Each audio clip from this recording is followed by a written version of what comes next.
El tío estaba en calzoncillos. En mi cocina. Usando mi taza del Atlético. Eso fue lo primero que vi al abrir la puerta esa mañana. Te juro que no entendí nada.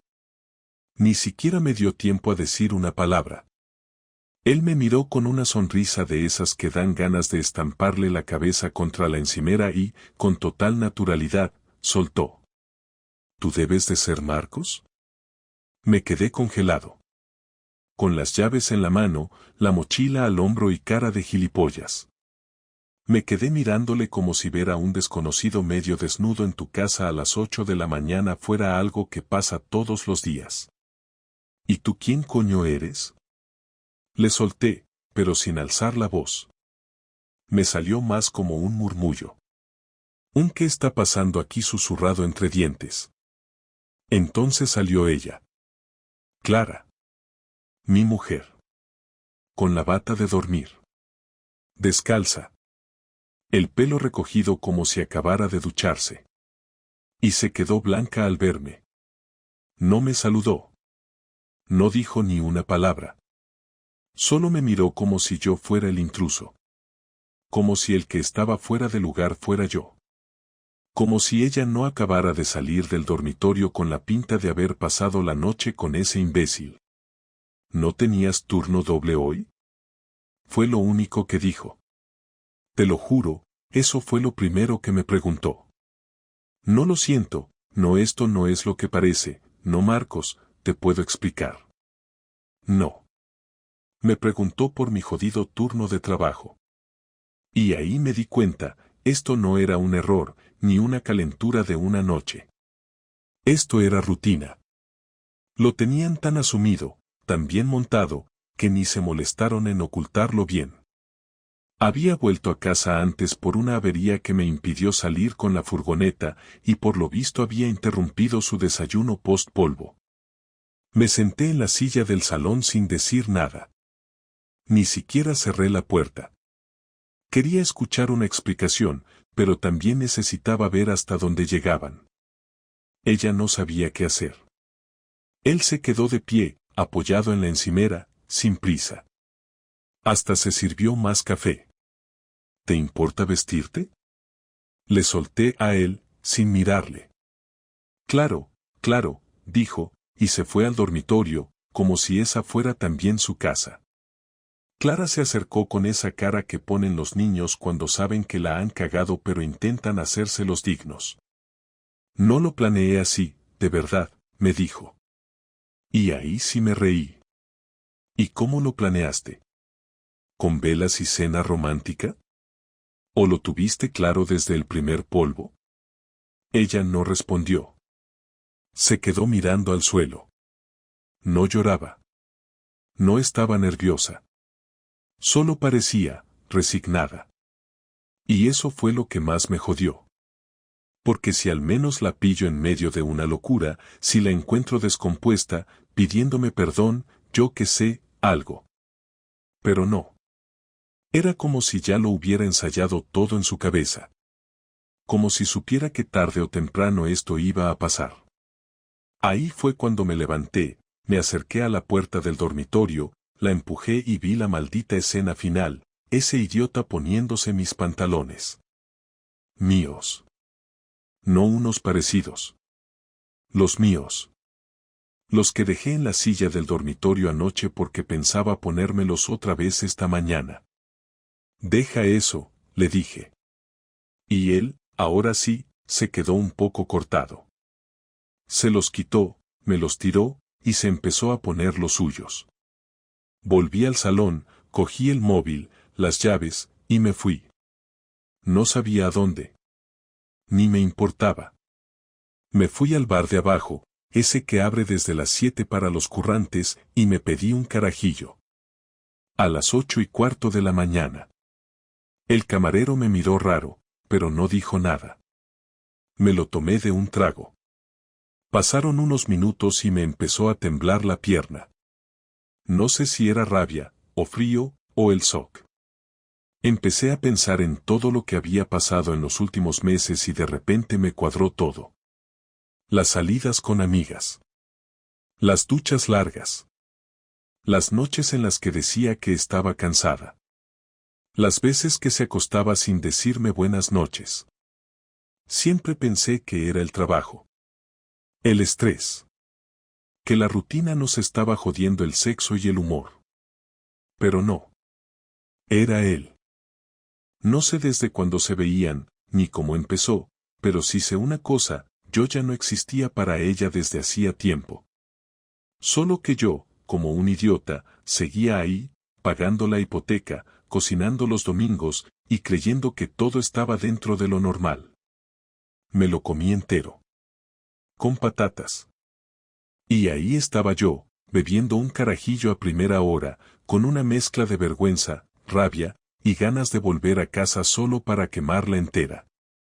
Pero no lo hice. Apagué el móvil y me fui a casa de mi hermano. Le dije que necesitaba quedarme unos días. No le conté nada. No hacía falta. Solo me dijo, ponte cómodo, tío. Y así empezó todo. Con un tipo en calzoncillos y mi mujer preguntando por mi turno de trabajo. Pasé 2 días fuera de casa sin decirle nada a nadie, apagando el teléfono y tratando de entender en qué momento mi vida se había convertido en un mal chiste. Dormí en el sofá del piso de mi hermano Sergio, un tipo que siempre fue más tranquilo que yo y que no hacía preguntas. Me dejó espacio, me sirvió una cerveza y me dijo que podía quedarme el tiempo que necesitara. Durante esas 48 horas no logré descansar más de 3 horas seguidas, me pasaba la noche mirando al techo, repasando cada conversación, cada gesto de Clara en los últimos meses, intentando encontrar el momento exacto en el que dejó de quererme. Cuando por fin encendí el móvil, tenía 14 llamadas suyas y varios mensajes que decían cosas como necesitamos hablar o no fue como crees. Ninguno de ellos contenía una disculpa, y eso ya me bastaba para saber que no iba a escuchar nada que me hiciera sentir mejor. El lunes por la mañana decidí volver al piso, no porque quisiera enfrentarla, sino porque no soportaba la idea de que ese desconocido siguiera allí tocando mis cosas. Tenía las llaves, y cuando abrí la puerta me golpeó el olor a perfume barato mezclado con el café de siempre. Todo estaba en su sitio, como si nada hubiera pasado, salvo por una taza rota en el fregadero y un cenicero lleno de colillas, aunque ella no fumaba desde hacía años. Clara estaba en el salón, sentada en el sofá con la cara hinchada y los ojos rojos. No lloraba, solo me miró con esa expresión cansada que se te queda después de una resaca moral. Pensé que no ibas a volver, dijo, con una voz tan baja que casi no la escuché. Yo también lo pensé, le respondí mientras dejaba las llaves sobre la mesa. Hubo un silencio largo, incómodo, lleno de todo lo que no se podía decir sin que uno de los dos acabara gritando. Ella fue la primera en hablar, intentando mantener una calma que ya no servía de nada. No fue algo planeado, Marcos. No fue una historia larga ni importante. Pasó y ya está. ¿Y cuántas veces ha pasado? Le pregunté sin levantar la voz. No lo sé. Unas cuantas. Lo dijo como quien confiesa que ha comprado un abrigo caro sin consultar, con esa indiferencia que te deja helado. No me reconocí en el silencio que siguió, porque yo siempre fui impulsivo, el tipo que estalla, pero en ese momento no sentí ganas de gritar. Lo que me invadió fue algo mucho peor, una calma que asusta. La miré con la misma curiosidad con la que uno mira a una persona que creía conocer y se da cuenta de que no tiene ni idea de quién es. ¿Quién es? Le pregunté finalmente. No importa. A mí sí me importa. Ella suspiró, como si le diera pereza responder, y se pasó las manos por el pelo antes de hablar. Un compañero. De la agencia. Se llama Rubén. El nombre me sonó tan vacío como su voz. Rubén. Ni siquiera un nombre exótico o extraño que te haga pensar que algo nuevo entró en tu vida, solo un Rubén cualquiera, el tipo que segaramente se sienta al otro lado del escritorio y le dice que sus diseños son brillantes mientras se miran con complicidad. ¿Y desde cuándo? Pregunté. Desde enero. Era abril. 3 meses. 3 meses durmiendo conmigo, desayunando conmigo, sonriéndome cada mañana mientras se acostaba con otro. La rabia se mezcló con un cansancio tan grande que tuve que sentarme. Ella me miró, quizá esperando que dijera algo más, que la insultara o que la echara de casa, pero no tenía fuerzas. Solo quería entender qué la había llevado a eso. ¿Por qué, Clara? Pregunté, sin gritar, sin dramatismo, solo buscando una respuesta que me ayudara a cerrar la herida. No lo sé. Y ahí supe que sí lo sabía, pero no quería decirlo, porque reconocerlo la haría responsable. Me sentía vacía, Marcos. Llevábamos tiempo sin conexión, sin hablar de nada más allá del trabajo o de las facturas. Tú estabas siempre cansado, distraído. Rubén me escuchaba. Me hacía sentir viva. Esa última frase me golpeó más que todo lo anterior. Me hacía sentir viva. Como si conmigo estuviera muerta. No supe qué responder, así que me levanté, fui al dormitorio, abrí el armario y empecé a meter mi ropa en una bolsa. Ella me siguió, pero no se atrevió a tocarme. No quiero que te vayas, dijo desde la puerta. Ya me fui hace tiempo, Clara. Tú solo acabas de darte cuenta. Dejé la bolsa medio llena y salí de nuevo al salón. Ella se sentó otra vez, hundida en el sofá, y me miró con una mezcla de culpa y resignación. No sé si lo quiero dejar con él, soltó de pronto. La miré incrédulo, sin saber si me estaba provocando o si de verdad pensaba que eso era una conversación normal. ¿Perdona? Le dije. No sé si quiero seguir contigo o con él. Estoy confundida. Me entró una risa seca, sin humor. No de burla, sino de incredulidad. Pues aclárate rápido, porque esta casa no es un hotel y yo no soy tu reserva. Ella se echó a llorar entonces, quizá por primera vez desde que todo empezó. Se tapó la cara con las manos y empezó a decir que no quería perderme, que se había dejado llevar, que no era feliz, que se sentía sola. Yo la escuché sin moverme, sin acercarme, sin consolarla. Ya no era la mujer con la que me casé, era alguien más. Alguien que había cruzado una línea sin mirar atrás. Cuando terminó de hablar, le dije que me iba a quedar unos días más, pero que dormía en el sofá. No por dignidad ni por castigo, sino porque no quería compartir el mismo colchón donde ella había dormido con otro. Esa noche, mientras intentaba conciliar el sueño, la escuché moverse por el pasillo, abrir y cerrar cajones, entrar al baño, salir. No sé si buscaba hablar conmigo o si simplemente no podía dormir. No le dije nada. A la mañana siguiente, encontré una nota sobre la mesa del salón.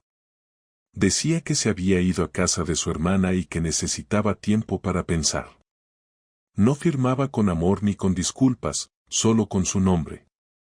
Me quedé mirando ese papel como si fuera un documento oficial que certificaba el final de algo. Lo guardé en el cajón sin saber por qué, quizá para recordarme que no lo había soñado. Durante los días siguientes me moví en automático.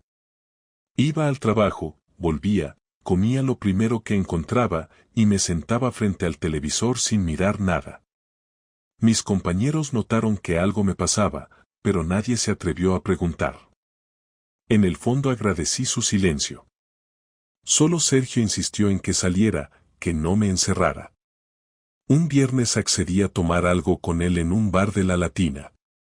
Después de la tercera cerveza, le conté todo. No buscaba compasión, solo necesitaba decirlo en voz alta para que dejara de dar vueltas en mi cabeza. ¿Y qué piensas hacer? Me preguntó. No lo sé. Supongo que divorciarme.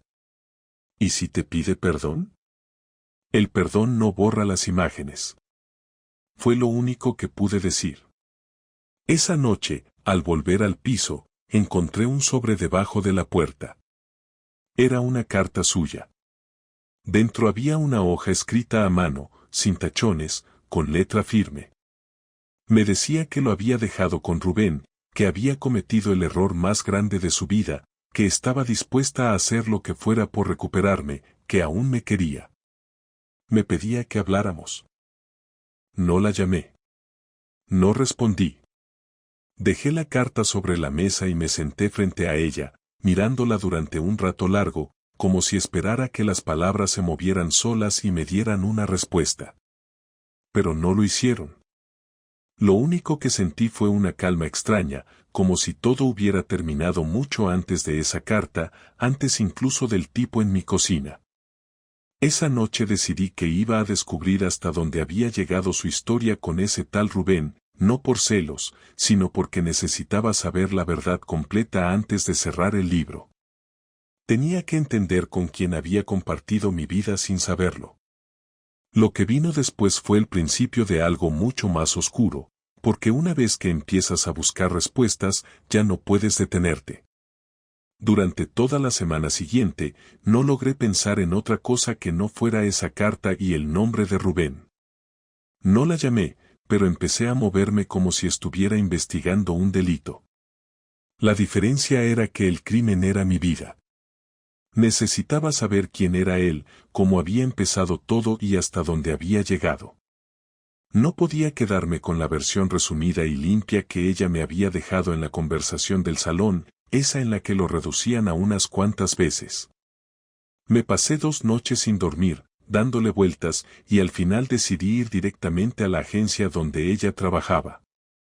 Me presenté allí a las 9 en punto, con el mismo uniforme de trabajo para que pareciera que estaba de paso. La recepcionista me conocía de alguna cena de empresa y no puso cara rara. Pregunté por Clara fingiendo que tenía que dejarle un documento.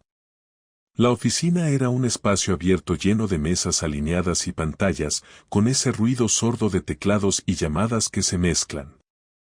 Caminé despacio fingiendo que buscaba la suya, pero en realidad estaba observando las caras. No tardé mucho en saber quién era Rubén. Había una energía extraña, como si todos supieran algo que yo no. Lo vi de espaldas, sentado a 2 filas de donde solía estar ella. Alto, camisa blanca, pelo peinado con gomina, una seguridad en la postura que me hizo odiarlo de inmediato. En la mesa de al lado, una chica se giró a mirarme y luego le susurró algo. Él levantó la vista y me reconoció, o al menos supo quién era. Lo supe por la forma en que su cara cambió, una mezcla de incomodidad y desafío. «Tú eres Rubén, ¿verdad?», le dije acercándome. Algunos empleados empezaron a mirar discretamente, y eso solo hizo que la tensión aumentara. Él se levantó con calma, aunque vi cómo tragaba saliva. «Depende de quien lo pregunte». «El marido de Clara», contesté sin apartar la mirada. Se hizo un silencio tan denso que ni el ruido de los teclados lo rompía.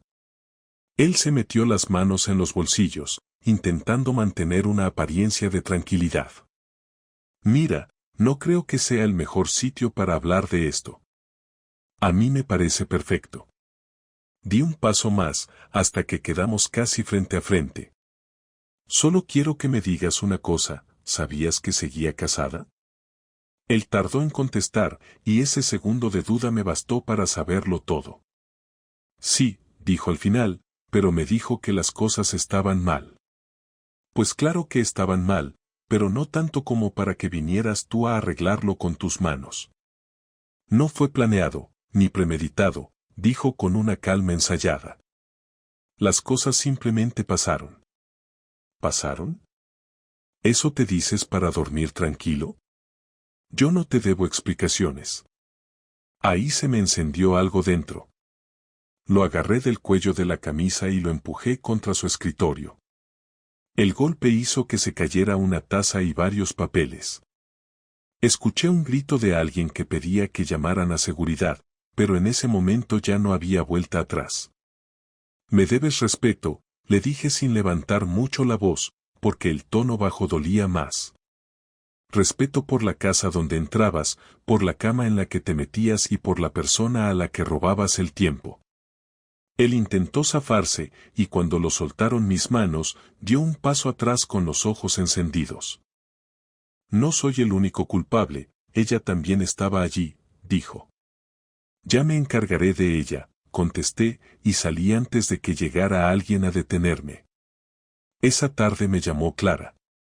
No contesté la primera vez, ni la segunda, pero a la tercera lo hice. «¿Fuiste a verlo?», dijo sin saludar, con tono de reproche. «Sí». «¿Qué pretendías? ¿Asustarlo?». «No, quería mirarlo a la cara. Necesitaba ver el tipo de persona por la que tiraste todo a la basura. No tienes derecho a ir a mi trabajo a montar un espectáculo». «Ah, ¿y tú tenías derecho a traerlo a mi casa?». El silencio que siguió fue más fuerte que los gritos. Se oía su respiración agitada, como si buscara una respuesta que no encontraba. «Ya lo terminé con él», dijo finalmente. «Eso no cambia lo que hiciste. Quiero hablar cara a cara». Acepté verla esa noche, más por necesidad de cerrar que por curiosidad.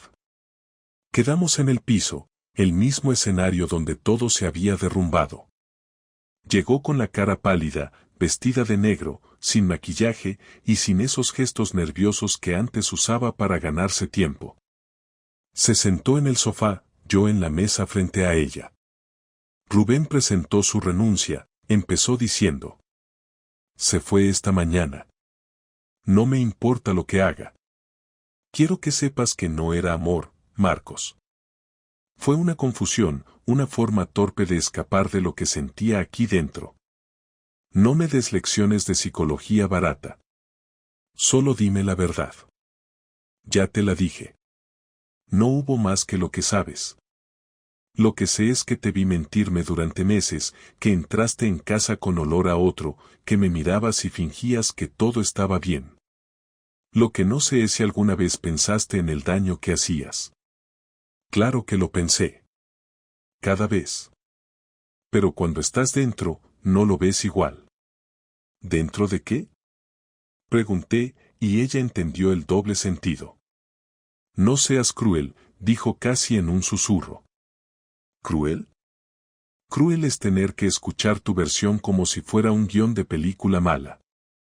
Se levantó del sofá, nerviosa. «No vine a que me insultes». «Entonces dime por qué viniste».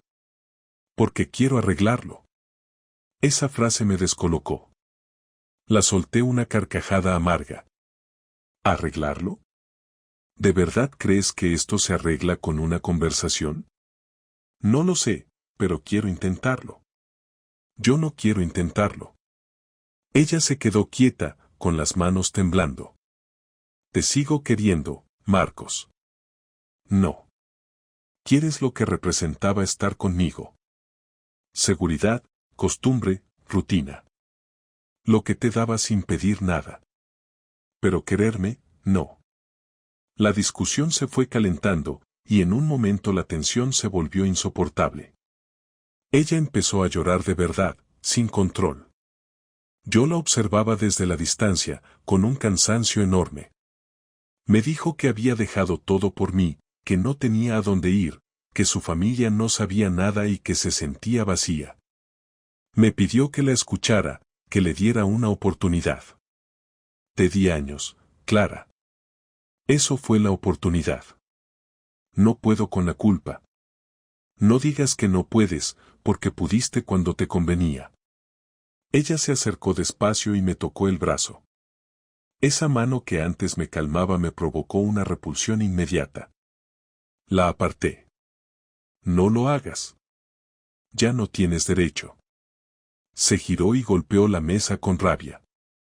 No puedes borrar todo lo que vivimos. No quiero borrarlo, quiero entenderlo, pero cada vez que hablas lo entiendo menos. Me miró fijamente, y en su cara vi algo parecido al odio. Tú también tienes culpa, dijo. Nunca estás. Siempre estás cansado, siempre distante. No me tocas, no me miras. Te volviste un mueble. Y tú decidiste cambiar de decoración.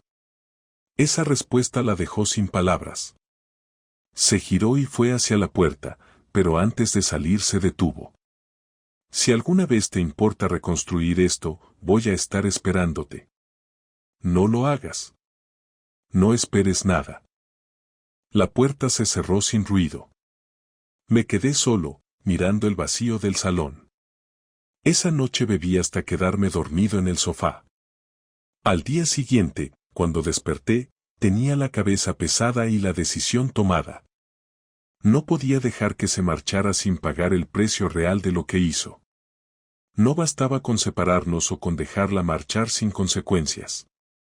Tenía que sentir una parte de lo que yo sentí cuando abrí esa puerta y vi a un desconocido en mi cocina. Así empezó mi plan, sin grandes estrategias ni venganzas cinematográficas. Era simple, iba a devolverle la humillación, iba a hacer que entendiera lo que era ser invisible.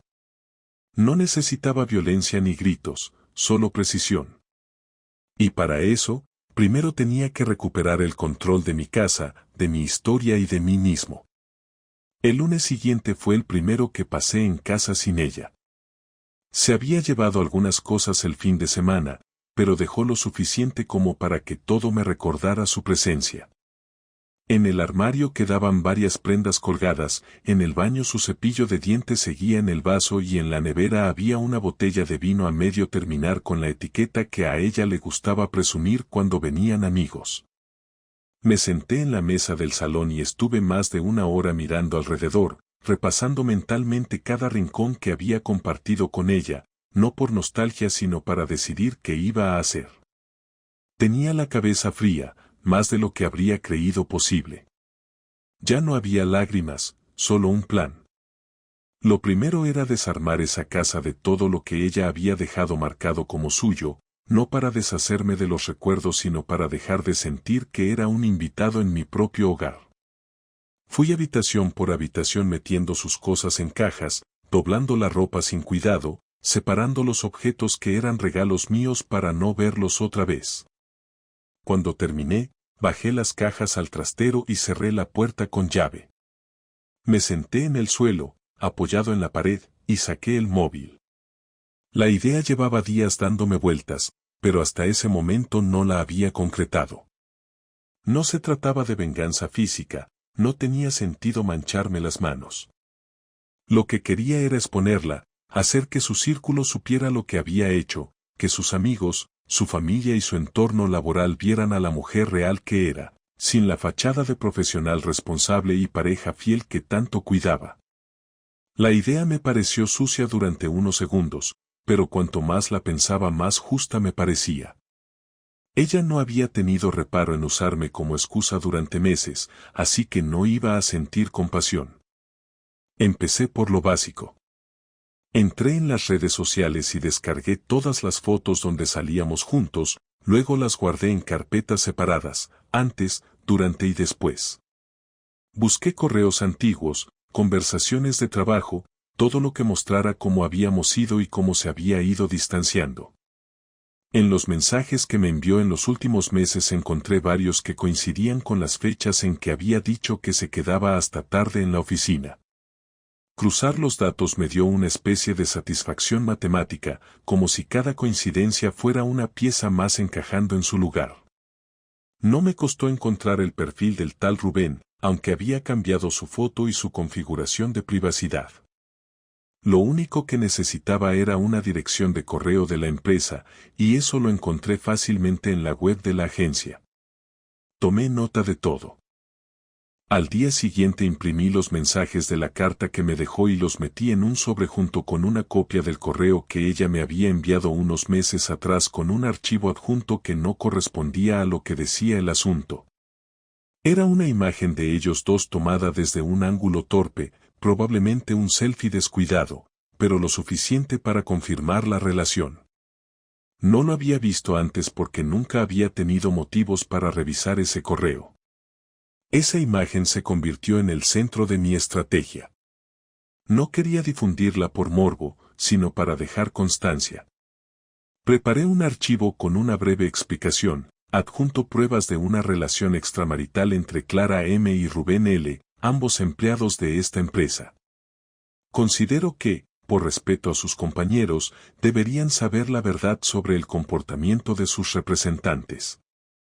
No firmé con mi nombre, pero utilicé una cuenta nueva creada con un dominio anónimo y la envié a la Dirección General y al Departamento de Recursos Humanos. No sentí remordimiento. Después de enviarlo, apagué el ordenador y salí a caminar. Era mediodía y hacía calor, pero necesitaba despejar la cabeza. Caminé hasta el parque donde solíamos ir los domingos. Me senté en el mismo banco donde ella solía leer mientras yo hablaba de cualquier cosa.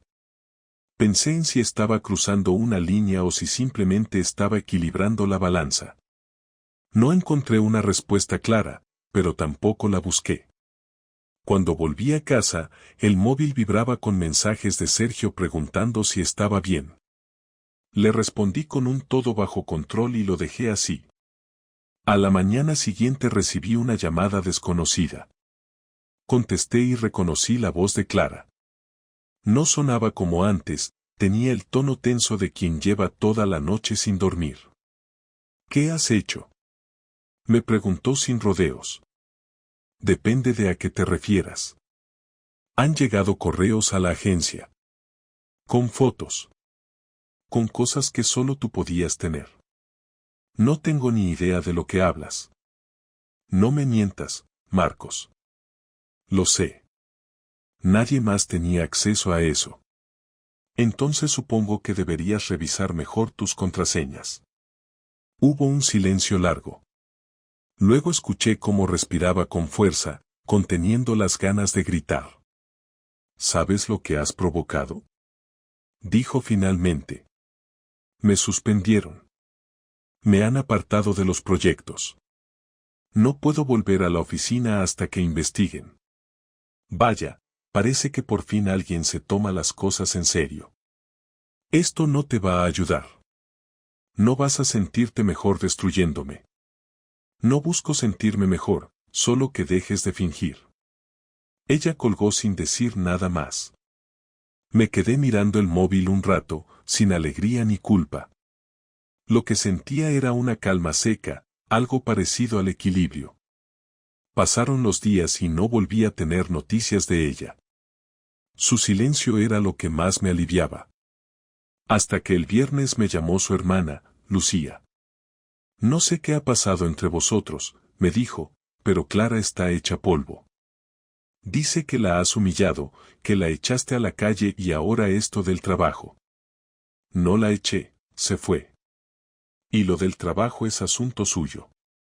Marcos, la conozco. Puede haber cometido errores, pero no se merece esto. Yo tampoco me merecía encontrar a un desconocido en mi cocina, pero aquí estamos. Te estás volviendo a alguien que no reconozco, dijo, y colgó. Esa frase me dio vueltas todo el fin de semana.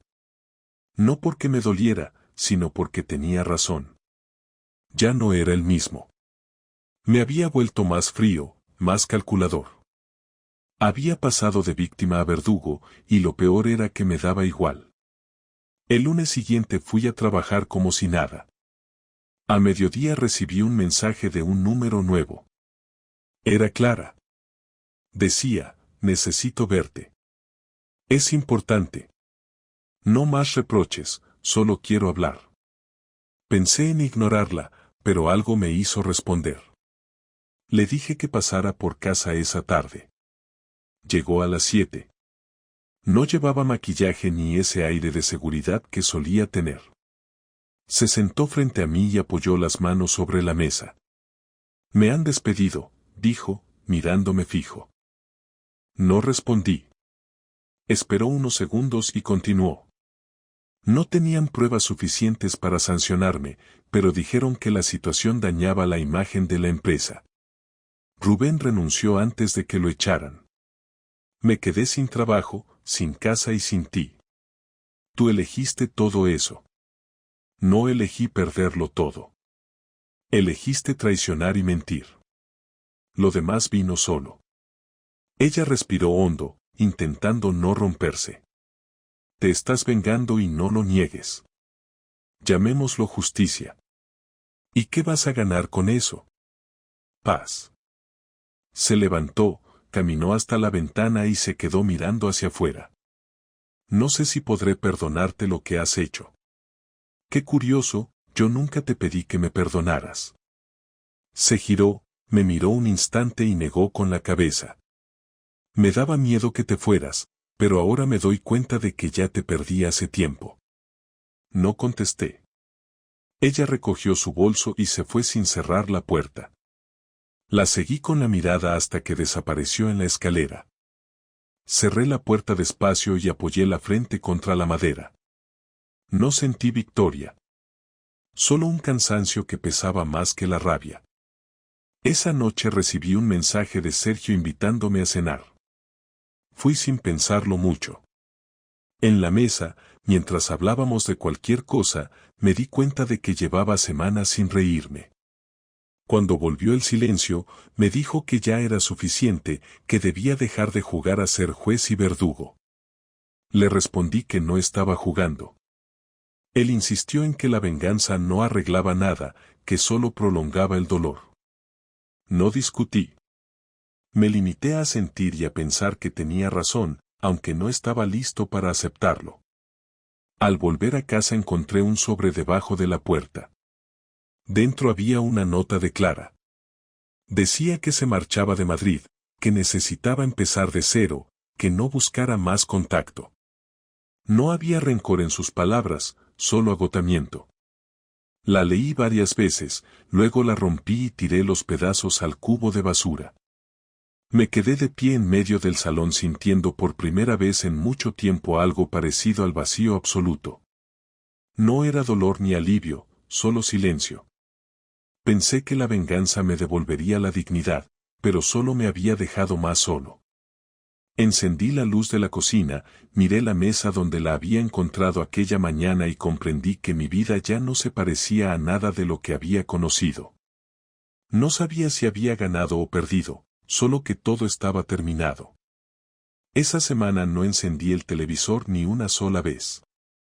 Me pasaba las noches sentado en el sofá, con una cerveza que se calentaba sin tocarla, dejando que la luz del pasillo se colara por la rendija de la puerta mientras el tiempo pasaba sin que me diera cuenta. Dormía poco y mal, me despertaba con la mandíbula apretada y el cuerpo tenso, como si en vez de dormir me estuviera preparando para una pelea que nunca llegaba. En el trabajo nadie preguntaba ya, porque supongo que la expresión en mi cara dejaba claro que cualquier intento de conversación iba a ser en vano.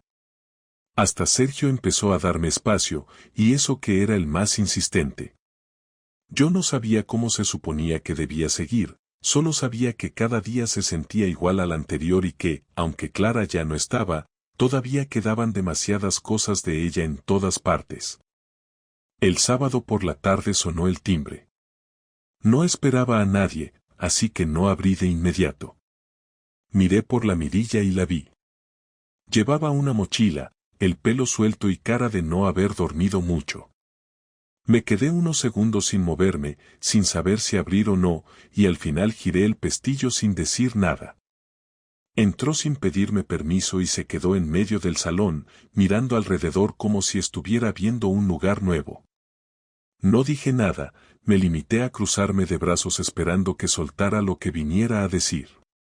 No vengo a pedir nada, dijo al cabo de unos segundos. Ni perdón, ni explicaciones. Solo quiero cerrar esto bien. Me senté sin invitarla a hacer lo mismo. Ella se quedó de pie, y por primera vez la vi nerviosa de verdad, sin ese control frío que siempre tenía cuando las cosas se le iban de las manos. Mañana me voy a Valencia.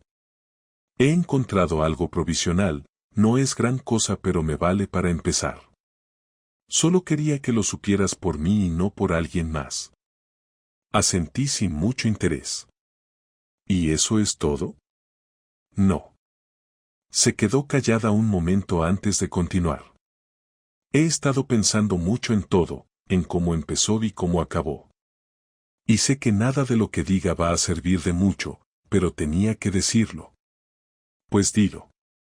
Nunca pensé que llegaría a esto. Sé que eso suena absurdo porque evidentemente lo hice, tomé decisiones y seguí adelante con ellas, pero nunca tuve una intención clara de destruirte. Me dejé llevar, me creí mis propias excusas, y me gustó sentir que alguien me prestaba atención sin condiciones. Y cuando me quise dar cuenta, ya no sabía cómo parar. Me asustaba más enfrentarme a ti que seguir mintiendo. No estabas asustada, estabas cómoda. Puede ser. Me acostumbré a vivir dos vidas. En una era la Clara de siempre, la que cumplía, la que cocinaba contigo los domingos, la que te acompañaba a casa de tus padres. En la otra era alguien que se sentía deseada sin esfuerzo. Rubén me daba algo que yo ya no buscaba en ti, porque pensé que ya no estaba ahí. ¿Y alguna vez te sentiste culpable? Todas las veces. Pero la culpa no me detuvo, solo me hizo más mentirosa. Me repetía que tú también estabas lejos, que ya no eras el mismo, que yo solo estaba llenando un vacío. Lo justificaba como podía, hasta que ya no pude más. ¿Te dolió cuando te echaron del trabajo? Claro que sí. Pero no por el trabajo en sí, sino por todo lo que significaba. Me quitó la poca dignidad que me quedaba. Me dejó sin la red que había creado para sostener la mentira. ¿Y ahora qué? Ahora empiezo de cero. Busco curro, alquilo un piso pequeño, y trato de recomponer algo. No sé si tengo derecho a volver a empezar como si nada, pero al menos no quiero seguir arrastrando la culpa sin hacer nada con ella. No necesitas mi aprobación para eso. Lo sé. Solo necesitaba mirarte una vez más sin reproches. No para que me perdones, sino para que entiendas que no fue por odio, ni por aburrimiento, ni por ganas de joderte. Fue por debilidad.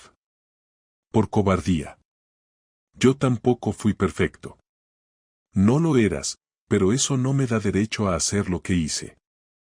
Siempre fui buena señalando lo que tú no hacías, pero nunca me fijé en lo que yo había dejado de hacer. ¿Tú me querías? Sí. ¿Y cuándo dejaste de quererme? Nunca dejé del todo. Solo dejé de verte como alguien con quien compartirlo todo. Empecé a verte como parte del fondo, como alguien que siempre estaría ahí. Ese fue tu error. Lo sé. Nos quedamos en silencio.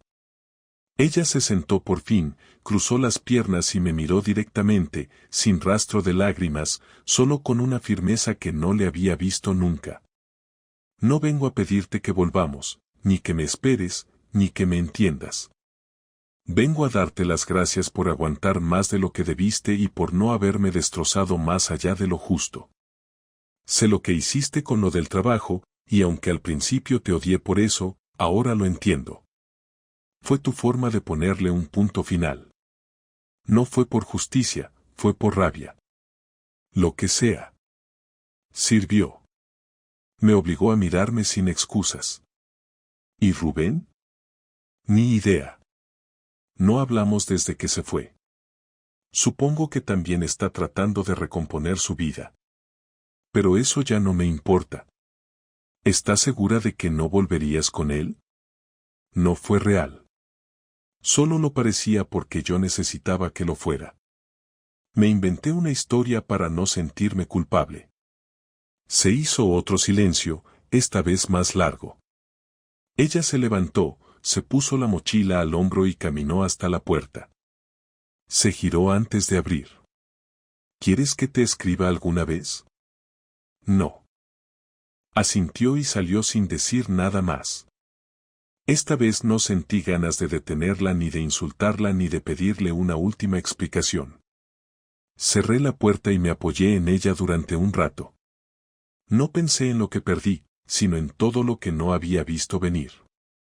Me di cuenta de que, aunque la conversación había sido tranquila, en el fondo era la más importante que habíamos tenido en años. Por fin hablamos sin máscaras, sin deberes, sin culpa maquillada de rutina. Esa noche dormí por primera vez 8 horas seguidas. No soñé con ella. No soñé con nada. Solo dormí. Pasaron 3 semanas desde aquella última conversación y no volví a saber nada de Clara. No recibí mensajes, llamadas ni ningún intento de contacto. No le escribí tampoco.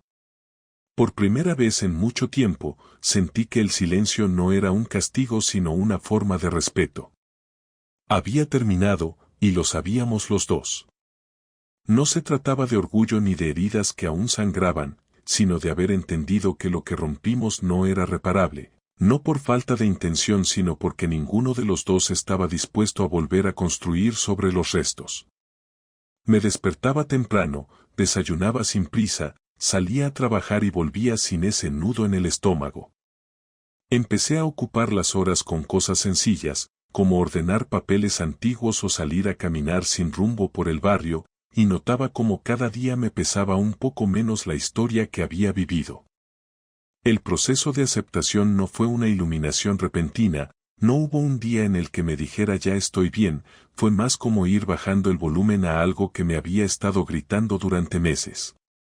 Un domingo me crucé con Lucía, la hermana de Clara, en el mercado. Me saludó con cierta incomodidad y yo lo entendí al instante. Se acercó, me preguntó cómo estaba y me dijo que había hablado con Clara por teléfono. Estaba en Valencia, trabajando en algo temporal y buscando alquilar un piso fijo. No me pidió que le mandara saludos, tampoco me preguntó si quería saber más. Solo me dijo que estaba tranquila y que, dentro de todo, parecía estar avanzando. Le agradecí por contármelo y seguimos cada uno por su lado. Volví a casa caminando despacio, sin sentir ansiedad por lo que acababa de escuchar. No me molestó saber que ella iba recomponiendo su vida, ni me generó curiosidad saber más detalles. Lo único que pensé fue que, si ella lograba rehacer lo suyo sin volver a mirar atrás, yo también podía. Me senté en la mesa de la cocina, la misma donde desayunábamos juntos cada sábado, y me puse a escribir una lista de cosas pendientes. No era una lista de deseos ni una de esas promesas que uno se hace para sentirse mejor, eran cosas prácticas, reales, pequeñas, cambiar el colchón, vender el coche viejo, pintar el dormitorio, volver al gimnasio. Marqué la primera casilla esa misma tarde cuando empecé a vaciar los estantes del trastero. Encontré muchas de sus cosas allí, fotos, libros, recuerdos de viajes, objetos sin valor que en su momento guardamos por costumbre. No me detuve a mirarlos uno por uno, simplemente los metí en una caja que etiqueté con su nombre y la dejé junto a la puerta. Pensé en llamarla para decirle que viniera a recogerla, pero preferí escribirle un mensaje corto y neutral. Le dije que tenía una caja con sus cosas y que podía pasar cuando quisiera. No hubo respuesta, pero 2 días después, al volver del trabajo, ya no estaba. Eso fue todo. Ni una nota, ni una despedida. Y me pareció bien. La última conversación había sido suficiente, no necesitábamos más.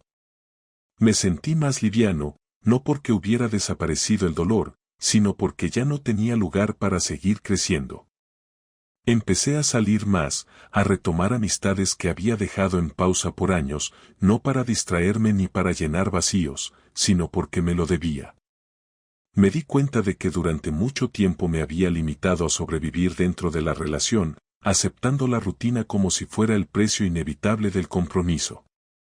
Había dejado de escucharme, de pensar en lo que quería yo, en lo que me gustaba o me incomodaba.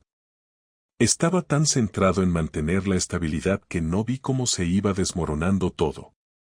Un viernes por la noche, Sergio me invitó a cenar a su casa. Éramos 4, él con su mujer, una amiga de ella y yo. Fue la primera vez en meses que estuve en una situación social sin sentirme fuera de lugar. La conversación fue ligera, hablamos de música, películas, del trabajo, de cosas sin peso. Nadie mencionó a Clara, y eso lo agradecí más que cualquier gesto. Al final de la cena, la amiga de la mujer de Sergio me preguntó si me gustaba bailar. Le dije que no, que hacía años que no lo intentaba. Ella sonrió y dijo que algún día debía volver a hacerlo.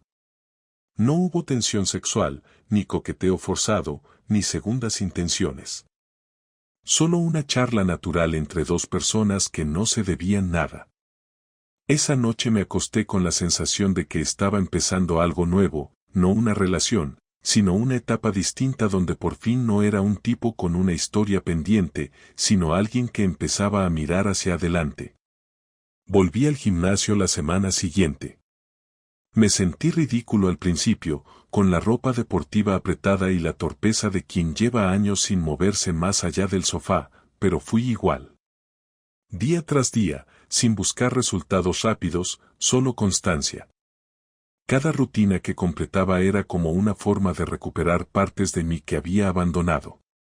No porque Clara me lo impidiera, sino porque yo mismo me fui apagando. Había creído que crecer como pareja significaba renunciar a ciertas cosas, pero entendí tarde que crecer no es desaparecer.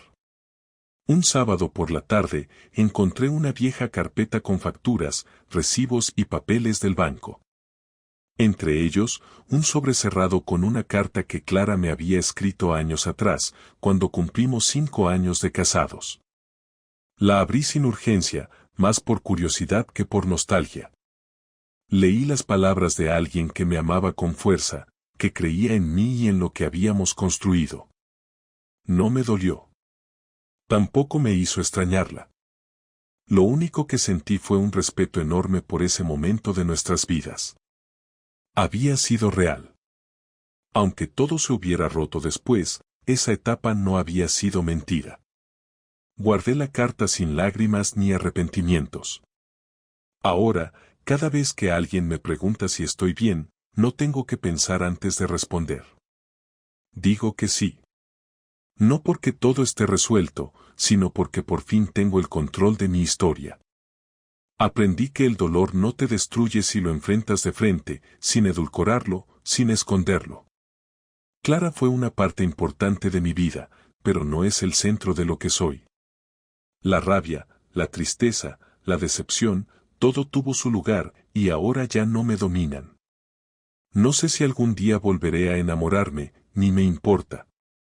No estoy buscando reemplazos ni escribiendo finales felices por obligación.